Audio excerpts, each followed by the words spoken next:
Y mi suegra agradecida, esto se puso a cantar. El levero que le morto Garibaldi, pum Garibaldi, pum Garibaldi. El levero que le morto Garibaldi, pum Garibaldi, ja ja ja. Giuseppe Garibaldi fue un personaje histórico destacado con un fuerte protagonismo en muchos acontecimientos ocurridos a mediados y la segunda mitad del siglo XIX en varios lugares y regiones de Europa mediterránea y en América del Sur.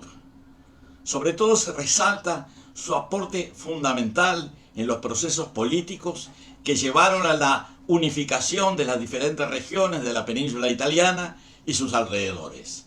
En cierto modo se le ha llamado, por algunos, como el padre de la nación italiana moderna. Había nacido en la ciudad de Niza en 1807, que en ese momento pertenecía políticamente al reino de Cerdeña. Su familia era de origen ligur, oriunda de poblaciones costeras cercanas al puerto de Génova. Desarrolló una intensa experiencia como navegante y como combatiente en variadas campañas militares relacionadas con la geopolítica de esa zona europea, incluyendo la Liguria, la Provenza, actualmente francesa, el Piamonte y otras regiones del norte de Italia.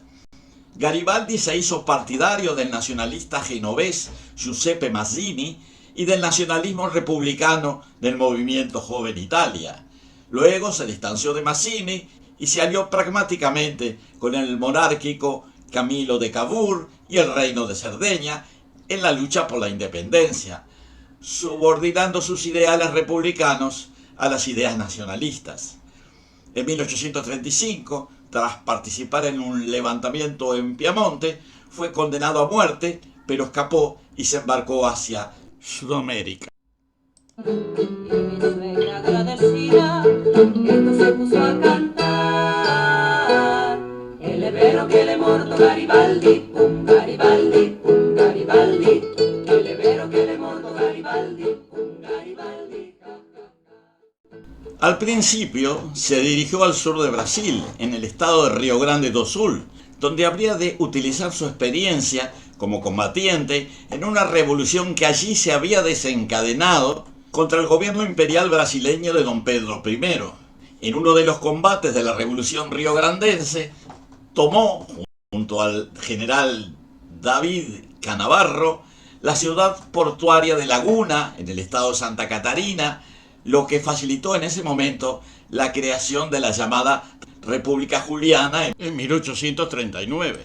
Esta república, proclamada por Canavarro y Garibaldi, había intentado formar una confederación con la República Oriental del Uruguay recientemente independizada.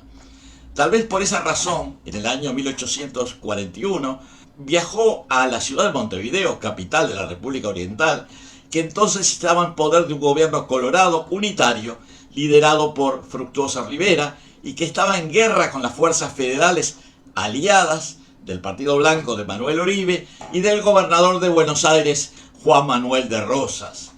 A ese conflicto bélico, que comenzó en 1838 y terminó en 1851, se le llamó la Guerra Grande y tuvo importante trascendencia regional e internacional, con intervención directa e indirecta de varios países europeos.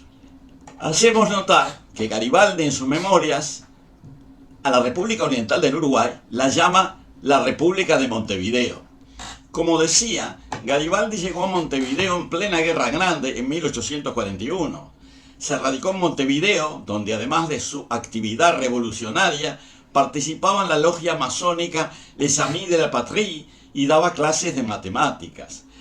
Al mismo tiempo, en el Río de la Plata, operaba la flota de la Confederación Argentina, al mando del almirante irlandés argentino Guillermo Brown, que intentaba bloquear el puerto de Montevideo. La flota armada por el gobierno de esta ciudad, comandada por el comodoro Juan Coe, había sido destruida. En 1842 el gobierno de Montevideo designó a Garibaldi como sustituto de Coe. al mando de la flota, el 16 de agosto de 1842, libró un combate naval en el río Paraná, cerca de la localidad de Esquina, en la provincia de Corrientes, en Argentina. Las naves comandadas por Garibaldi fueron derrotadas por las fuerzas de Brown y fue obligado a escapar.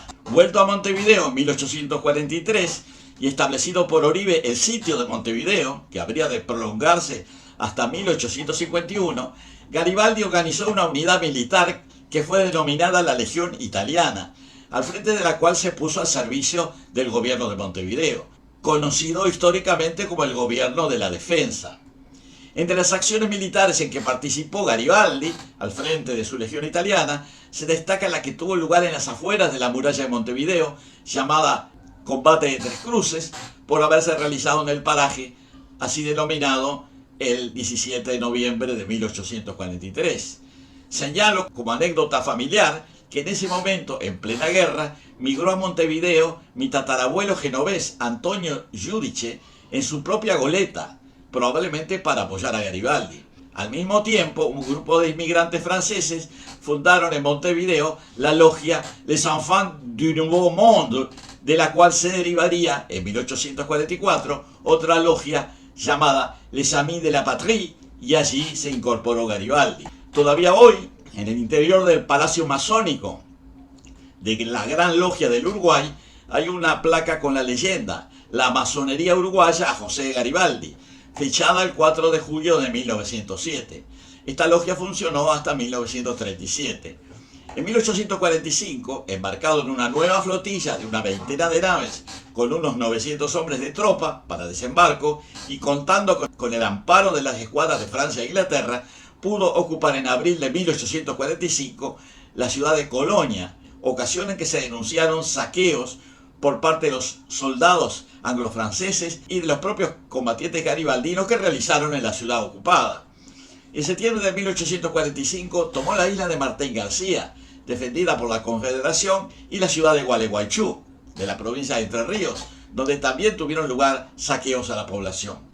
Es de notar que en sus memorias Garibaldi admitió los saqueos, que fueron una pauta de comportamiento del cuerpo mercenario que dirigía. En esas memorias llama a su legión los virtuosos saqueadores. El 17 de enero de 1840, el gobierno de Juan Manuel de Rosas atacó el pueblo de Belén, en Uruguay, que también fue saqueado y destruido. Manuel Lavalleja, aliado de Rosas, ocupó luego la ciudad de Salto, desalojando por la fuerza a sus habitantes, que le eran adversos, ubicándoles en un campamento a orillas del arroyo Itapeví, a más de 30 kilómetros al norte de la ciudad. En noviembre de 1845, una flotilla al mando de Garibaldi llegó al puerto de Salto y logró recuperar la ciudad prácticamente sin resistencia. Manuel Lavalleja esperó confiado la llegada del ejército de Urquiza, pero fue sorprendido antes de tiempo por Garibaldi, quien había marchado durante la noche para rodearlo y vencerlo en las orillas del arroyo Itapeví. Garibaldi rescató a las familias de la ciudad, las que volvieron a la ciudad, con sus carros de víveres. Era hora de organizar la resistencia al ejército confederado que estaba por llegar. Entre el 6 y el 26 de diciembre, junto a la guarnición formada en Salto, Giuseppe Garibaldi debió resistir un ataque combinado de las tropas de Urquiza. La ciudad de Salto sufrió un sitio hasta que los atacantes fueron derrotados el 9 de enero de 1846 en puntas del arroyo Ceibal. Al amanecer del 8 de febrero del 46, las tropas que provenían de Corrientes, al mando del general Servando Gómez, se dispusieron a atacar la ciudad de Salto por el norte. La situación era muy difícil. Garibaldi entendió que la mejor oportunidad para la ciudad era que el combate tuviera lugar lejos del sitio urbano, por lo que salió al encuentro del general Servando Gómez en las cercanías del arroyo San Antonio, afluente del río Uruguay. Garibaldi con su legión italiana se enfrentó a las tropas federales en un desesperado intento de detenerlas. Las fuerzas de la Confederación eran muy superiores en número y calidad de armamento. Servando Gómez ordenó a su infantería sucesivas oleadas de cargas a la bayoneta y con lanzas. Las fuerzas de Garibaldi, sabiéndose inferiores, tomaron posiciones defensivas estáticas. Los ataques fueron rechazados uno tras otro y las pausas entre las oleadas sirvieron para que los hombres de Garibaldi se fueran apoderando del armamento y municiones de los enemigos caídos. Como a las 9 de la noche, con los hombres totalmente exhaustos y ante un campo repleto de cadáveres, los combates finalmente cesaron. Las fuerzas invasoras habían sido derrotadas. Garibaldi se retiró de sus posiciones rumbo a Salto tras haber perdido alrededor de una tercera parte de sus efectivos. En la actualidad el recuerdo de Garibaldi está muy vivo en Uruguay. En Salto existe un monumento a Garibaldi. En un nicho interior, hasta entrado el siglo XX, los restos de los combatientes caídos en la batalla de San Antonio. Este monumento está ubicado en la avenida Giuseppe Garibaldi, en la ciudad de Salto, próximo a la zona de la batalla, y ha sido objeto de recordatorios de la comunidad italiana y recibido la visita de descendientes de Garibaldi en varias oportunidades. Garibaldi volvió a Italia en el año 1848. Durante su estancia en Sudamérica se confirmó su casamiento con Anita, llamada Anita Garibaldi, con quien tuvo 4 hijos. Llegado a Italia a fines de 1848, Garibaldi se incorporó a las luchas para avanzar hacia la unificación de Italia, y en particular se menciona el desembarco de sus 1080 fieles combatientes en la playa de Marsula, en Sicilia. Allí fue recibido con aclamación por la población, que se plegó a la lucha para destronar al rey del reino de Nápoles, cosa que logró en 1860, y que habría de ser un jalón fundamental en el proceso que habría de culminar en la unificación del Estado italiano. Pero esa es otra historia que procuraremos desarrollar en un próximo video.